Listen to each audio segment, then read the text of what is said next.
primeiro passo é estudar. Então fala com a boca assim: o primeiro passo é estudar.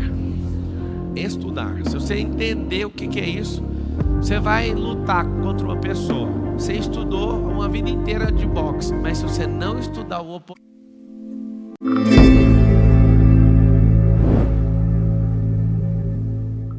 sim ou não? Tem que ter paciência. Número 1. O código número 1 de investimento é paciência. Eu vou pegar aqui nesse livro Os Códigos do Milhão e vou fazer uma aula com vocês, que são... Vou escolher aqui, ó, tem 24 capítulos. Vou pegar uma aula aqui braba, quer ver?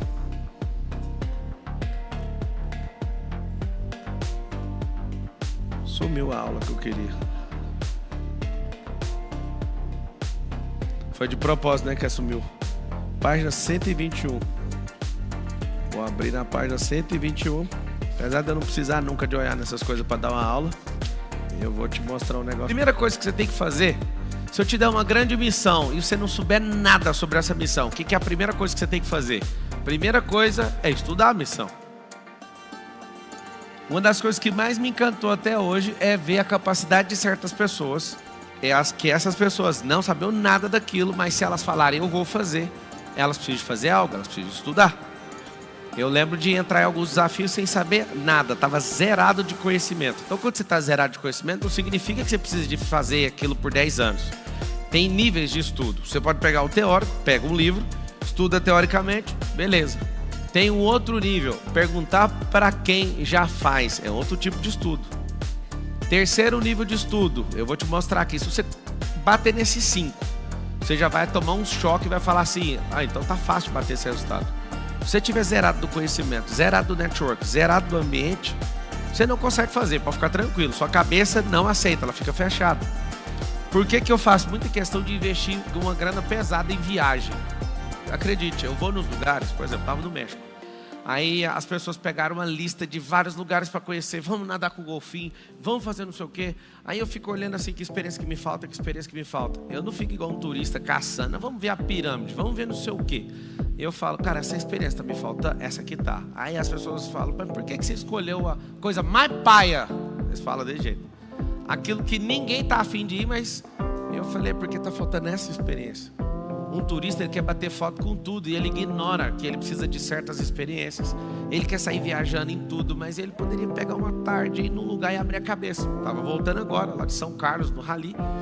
E aí eu falei para eles, vocês perderam a chance, quem foi comigo para Argentina, de fazer um grande rolê num cemitério lá. Minha mente abriu para arte. Eu tô estudando arte agora, para você ter uma noção. Porque eu fui num cemitério e aí eu fiquei encantado com o cemitério. Eu nunca tinha visto aquele no cemitério. O túmulo de várias famílias, assim, parecendo castelos gregos, um negócio absurdo. Sugiro que você vá lá. Então, eu fui lá, tomei esse despertar e falei, eu vou estudar isso aqui. Olha onde que eu aprendi. Se um dia você vê alguém comprando um quadro meu, tudo começou no cemitério. Experiência. Então, comecei a estudar, falei, o que levava as famílias argentinas no passado a fazer esse tipo de coisa? É assustador. Alguém foi nesse cemitério da Recoleta? É bonito ou não?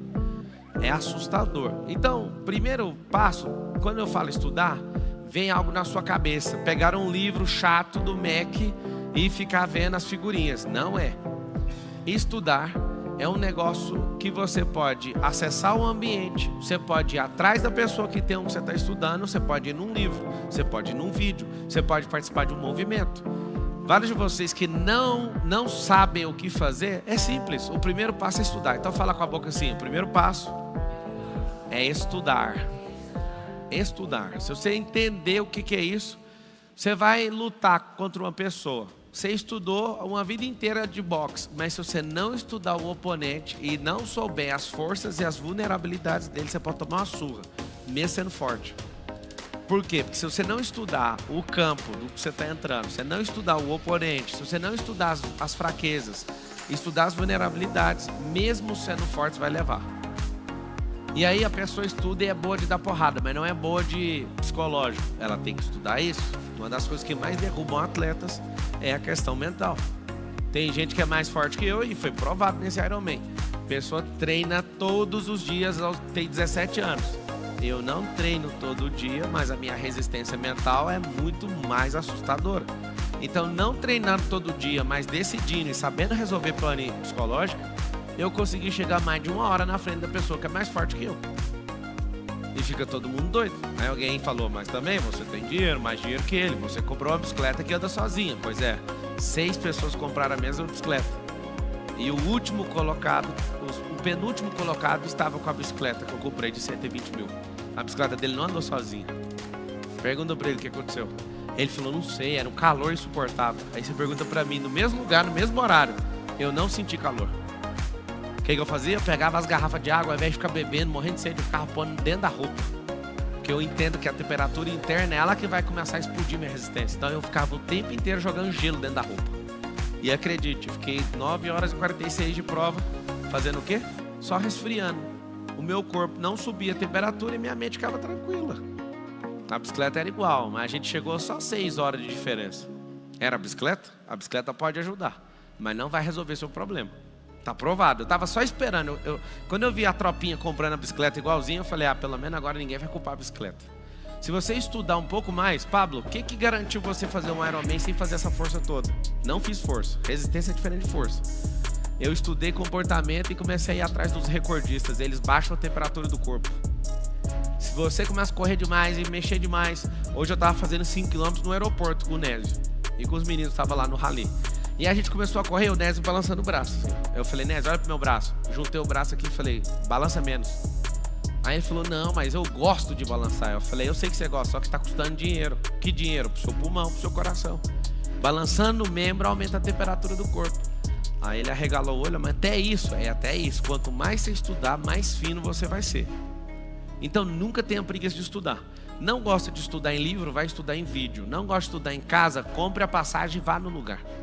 Estudar uma Bíblia a vida inteira vai mudar a sua vida. Mas o dia que você pisar em Israel, você vai assustar. O dia que eu pisei em Israel, tudo aquilo que desde pequeno eu acreditava, eu até falei, não preciso de acreditar mais, é um fato, agora eu vi. Ou seja, o estudo em campo pode mudar completamente. Ao invés de você ficar pensando assim, eu quero ser rico, você tinha que ir num ambiente onde tem uma profissão, ou uma função, ou um evento acontecendo para você viver a experiência. A vida inteira eu achava uma coisa da China. Fui lá na China, completamente 1000 vezes superior ao que eu imaginava. Eu sou bom de imaginação. Só que quando você vai para esse nível de experiência no estudo, ele vai mudar tudo, completamente.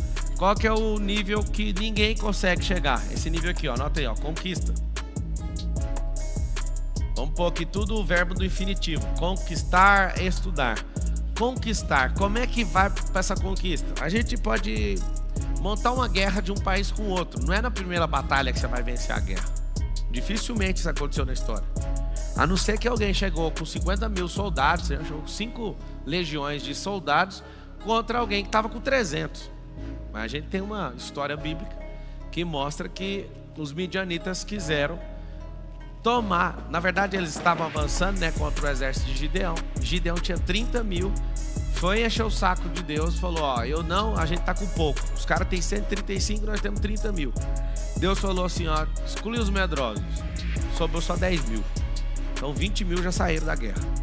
E aí ele falou, Deus, então, vim te pedir ajuda, tinha 30, agora tá com 10. O que é a ajuda que você tá fazendo? Ele, agora é o seguinte, põe todo mundo pra beber água. Quem for vigilante e não se importar como um animal, vai com esse pra guerra. Por isso que às vezes eu falo para as pessoas, vai fazendo um rolê de boa, não peça ajuda para Deus, porque Ele vai te provar quem Ele é. Ele vai tirar aquilo que você acha que é a vantagem que você tem. Resumindo, sobrou 300 caras. Aí Deus, com esses 300 homens que não baixavam a cabeça, não lambiam água igual cachorro, mandou os 300 entrar no arraial dos midianitas e conquistaram algo. Ganharam de um exército com 135 mil pessoas. O exército de 135 mil pessoas é 4 estádios de futebol lotados. 300 pessoas cabem aqui dentro desse auditório. Você imagina, 300 pessoas do auditório lutando com 4 estádios lotados de gente, querendo te matar.